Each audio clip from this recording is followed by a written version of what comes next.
தற்போதைய அண்மை செய்தியை பார்த்துக் கொண்டிருக்கிறோம். பதவி நீக்க உத்தரவை எதிர்த்து தாம்பரம் கவுன்சிலர் ஜெயபிரதாப் சென்னை உயர்நீதிமன்றத்தில் வழக்கு தொடர்ந்திருக்கிறார். இது தொடர்பான கூடுதல் விவரங்களோடு இணைகிறார் நீதிமன்ற செய்தியாளர் மதன். விவரங்கள் பாலா, அதிகார துஷ்பிரயோகம் செய்ததாக கூறி சென்னை மாநகராட்சியுடைய 189வது வார்டு கவுன்சிலர் பாபு, 5வது வார்டு கவுன்சிலர் KP சுக்கலிங்கம் மற்றும் 40வது வார்டு ஜெயபிரதீப் உள்ளிட்டோர் பதவி நீக்கம் செய்து நகராட்சி நிர்வாகத்துறை கடந்த 27ஆம் தேதி ஒரு உத்தரவு பிறப்பித்தது. இந்த உத்தரவை எதிர்த்துதான் தற்போது தாம்பரம் கவுன்சிலர் ஜெயபிரதீப் சென்னை உயர்நீதிமன்றத்தில் இந்த ஒரு வழக்கை தாக்கல் செய்தார்.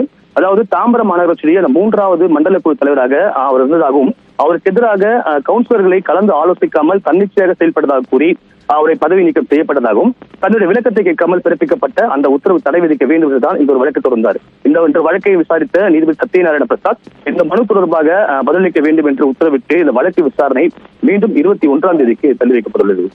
பாலா, விவரங்களுக்கு நன்றி மதன்.